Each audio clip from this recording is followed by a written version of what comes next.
위험의 외주화를 넘어 이제 위험의 일용화, 위험의 이주화가 진행되고 있습니다. 화성 전지공장 일용직 이주 노동자들의 노동과 생명은 이윤만 쫓는 사업주로부터도 정부의 역할을 방기한 윤석열 정부로부터도 존중받지 못했고 보호받지 못했습니다. 아리셀은 불과 4개월 전 위험성 평가 우수 사업장이었습니다. 그러나 사업장의 안전평가는 노동자의 안전보다 사업주의 편의를 우선시했습니다. 안전보건 컨설팅은 형식적인 수준에 머물렀습니다. 정부는 외부의 책임을 떠넘기고 관리하지 않았습니다. 결국 정부는 지켜야 할 노동자는 지키지 않고 면제부 발급을 통해 사업주만 지켰습니다. 정부는 불법 파견 감독도 소홀히 했습니다. 문재인 정부 시절 코로나 이전까지는 연평균 1,528건에 달하던 불법 파견 감독 건수가 윤석열 정부 출범 이후 연평균 477건으로 70%나 줄어들었습니다. 사고가 난 아리셀에도 정부의 불법 파견 감독은 없었습니다. 노동자의 목숨보다 기업의 이익을 우선시하는 정부의 친기업 반노동 정책 기조도 이번 사고와 무관하지 않습니다. 노조가 하는 일이라면 그것이 일하다 죽지 않기 위한 자위권적 활동이라도 색안경을 끼는 정부의 태도가 일터를 더 위험하게 만들고 있습니다. 이런 상황에서도 정부는 파견 대상 확대 등 기존의 정책 기조 유지를 시사하는가 하면 심지어 국민의힘은 시행한 지 5개월이나 지난 50인 미만 사업장에 대한 중대재해처벌법 적용 유예를 22대 국회 민생 1호 법안으로 하겠다고 합니다. 제정신입니까? 얼마나 더 많은 노동자가 죽어야 합니까?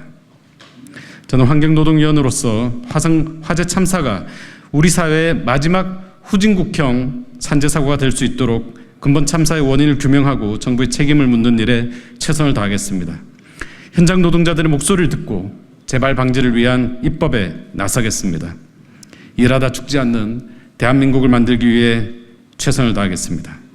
지금 중대재해 참사로 인해서 돌아가신 분들의 내용을 또 지금 현재 여러 곳에서 수사를 하고 있고 조사를 하고 있다고 하는데 저희 노동계가 현장에서 직접 파악을 해본 내용을 보면은 사실상 일용직 형태를 취하고는 있지만 이분들이 이미 한국에 들어와서 오랜 시간에 계셨던 이주 노동자들입니다.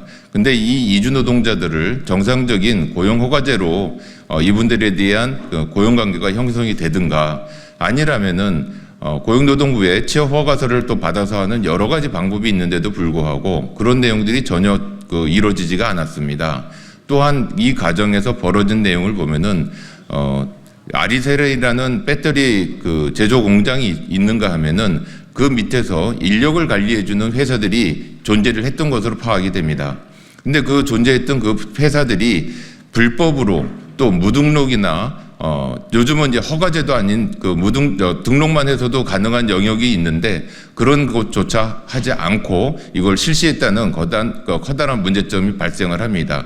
어떻게 보면은 이 노동에 관련된 내용들이 과거에는 노동 속으로만 들어갔지만 이제는 서서히 고용이라는 형태 속에서 분석을 통해서 문제가 무엇인지를 찾아봐야 될 그런 시간이 된 것으로 봅니다. 그 속에서의 중대재해가 어떻게 참사로 벌어졌는지 분석을 통해서 해야 되겠기에 특히나 무등록, 무허가, 불법이 남부하는 대한민국은 고용 시스템조차 우리나라에 존재하지 못한다는 그런 아픔의 간격이 될 것이라 봅니다.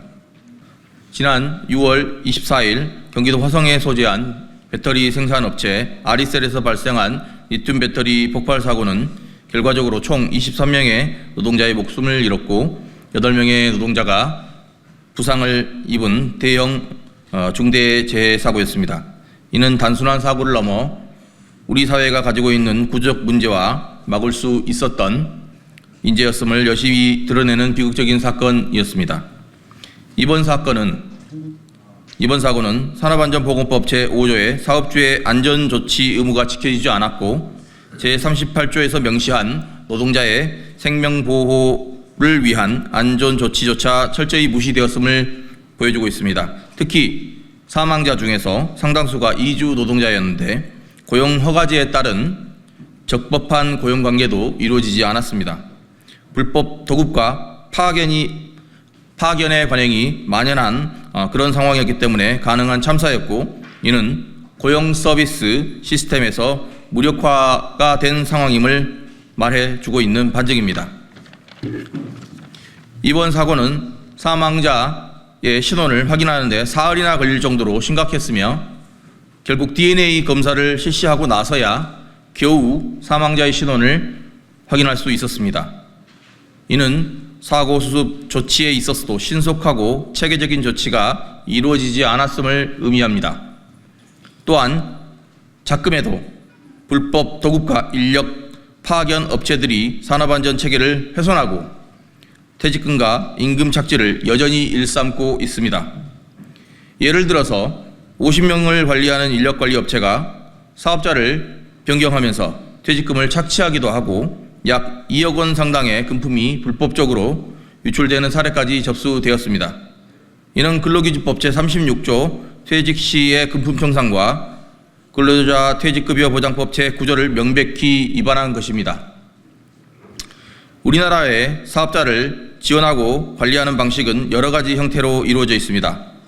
사업자 등록 후 4대 보험 시스템을 고용의 내용에 신고하면 사업자는 소득 공제를 위해 각종 세무 신고를 하고, 이를 통해서 4대 보험 시스템과 세무 당국이 정보를 공유하여 탈세를 적발하는 등의 시스템으로 관리되고 있습니다.